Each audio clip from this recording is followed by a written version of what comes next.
सदगुरु भगवान श्री सुखदेव जी राजा परीक्षित को कहते हैं, राजन आज भगवान 6 दिन के हुए, पहला अटैक हुआ माया का। माया भगवान की है पर भगवान को भी माया ने नहीं बख्शा। जो चीज आपकी है वो आपको कभी न कभी धोखे से भी तकलीफ दे सकती है। सदगुरु कहते हैं, राजन 1.25 महीना बीता, भगवान को कुशलता से नंद जी ने गर्ग ऋषि को बुलाकर दोनों बालकन को नाम रखवायो। बलराम और कृष्ण। रोहिणी नक्षत्र में कृष्ण जी का जन्म हुआ और रोहिणी के गर्भ से बलराम जी का जन्म हुआ, यानी कि दोनों रोहिणी के बालक हैं।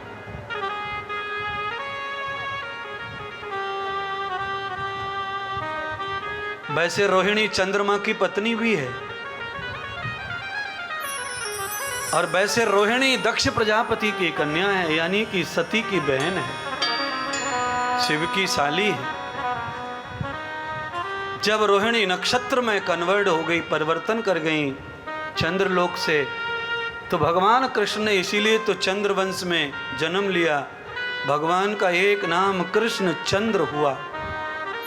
रोहिणी नक्षत्र के कारण परमात्मा ने चंद्रवंश को, चंद्रमा के वंश को सम्मान दिया।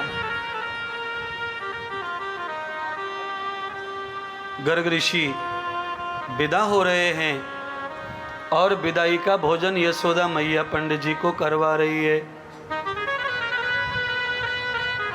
कैसा भोजन होना चाहिए गुरुदेव का?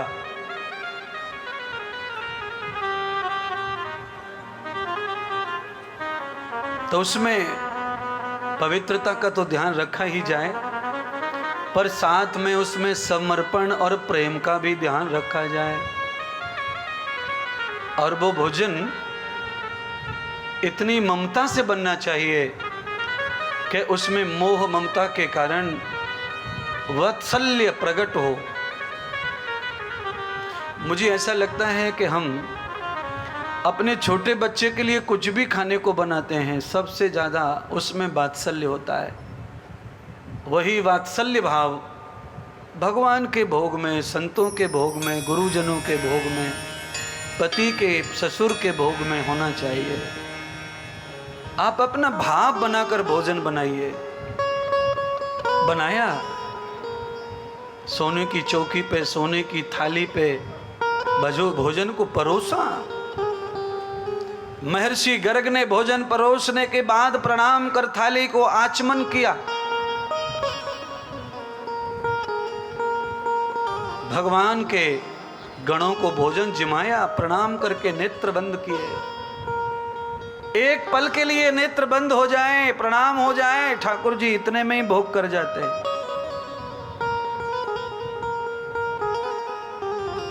गर्ग जी ने नेत्र खोले, देखा खीर की कटोरी गायब, मिर्ची मसाले का सामान खाली में है, और जो खीर रबड़ी सब गायब है थाली से।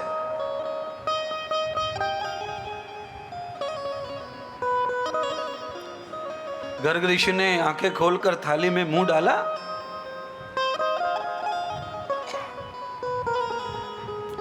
कटोरियां उल्टी पड़ी हैं और बगल में पालने में कन्हैया सो रहे थे, मुंह लिथड़ा पड़ा है। गर्ग ऋषि की नजर पड़ी, चिल्लाने लगे, अरे यशोदा, तेरे लाला ने मेरा धर्म बिगाड़ दिया, आज मेरा भोजन झूठा कर दिया। मैं कैसे भोजन झूठा करूं तेरा? यशोदा दौड़ी, अरे पंडित जी हद कर रहे हो तुम भी, मेरे 1.25 महीने को छोरा कैसे भोजन झूठो कर देगो?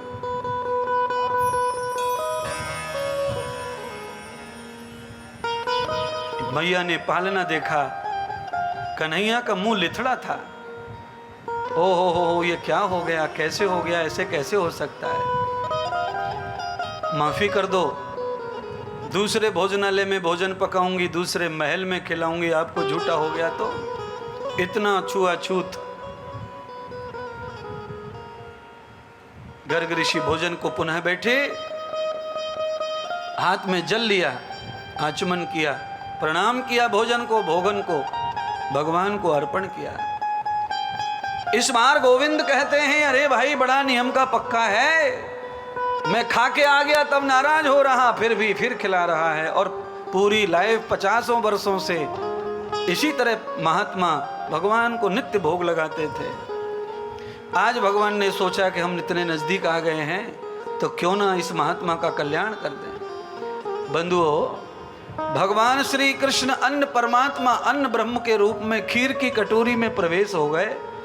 जैसे पंडित जी ने जैसे ही आंखें खोली, ठाकुर जी को खीर को देखा, तो भगवान शंख चक्र गदा लेकर के खीर में बैठे हैं और पंडित जी को दर्शन दे रहे हैं। आज तो चिल्लाने लगे गर्ग ऋषि, अरे यशोदा भाग जल्दी भाग, तेरे पालने में जो लाला है वो ब्रह्म है, परमात्मा है।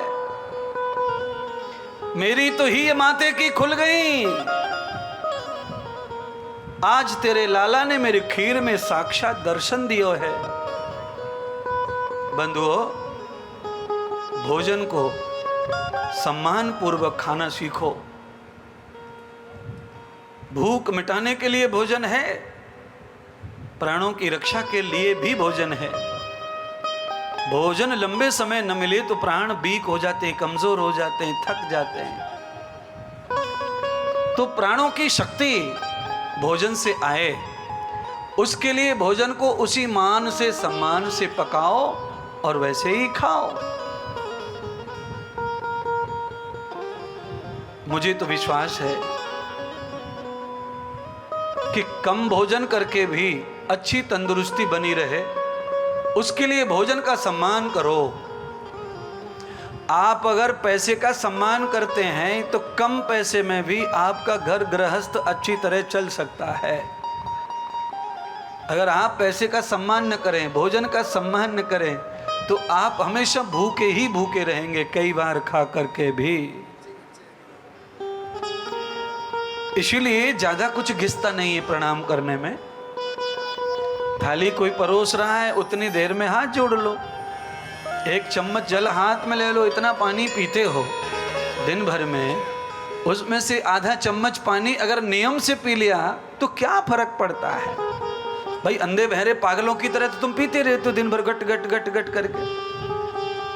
पर मैंने कहा कि आधा चम्मच थोड़ा सा अच्छी तरह पी लो, अच्छा मुंह करके पी लो, अच्छा सोच के पी लो, कुछ मन में कह के पी लो। दिन भर आप ऐसे पीते हो प्यास के लिए, थोड़ा सा पानी परमात्मा को चढ़ाओ। ब्रज के रसिया गाते हैं तो लोग कहते हैं, भगवान चुल्लू भर पानी पर रीझ जाते हैं,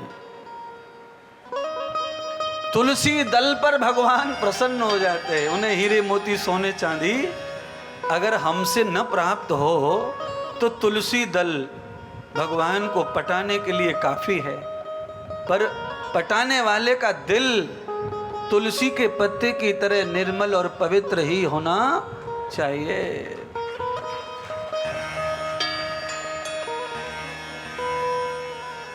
दिन भर घर में लड़ाई करती हैं कुछ औरतें, तुलसी भगवान पे खूब चढ़ा में, वो भी बिना तुलसी के हलवा ना रखें भगवान को कटोरी में। इतनी अकल तो है, पर दिल सुसरो पत्थर को है बिल्कुल। तुलसी चढ़ रही है, हलवा चढ़ रहा, पर दिल पत्थर को बना रखो है। भोग लगा के हटी ना कि फेंका फेंकी शुरू।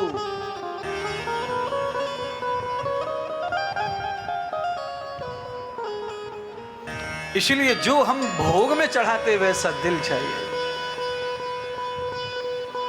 गर्ग ऋषि को अगर ब्रह्म दर्शन हुआ अन्न में, तो हमें भी होगा।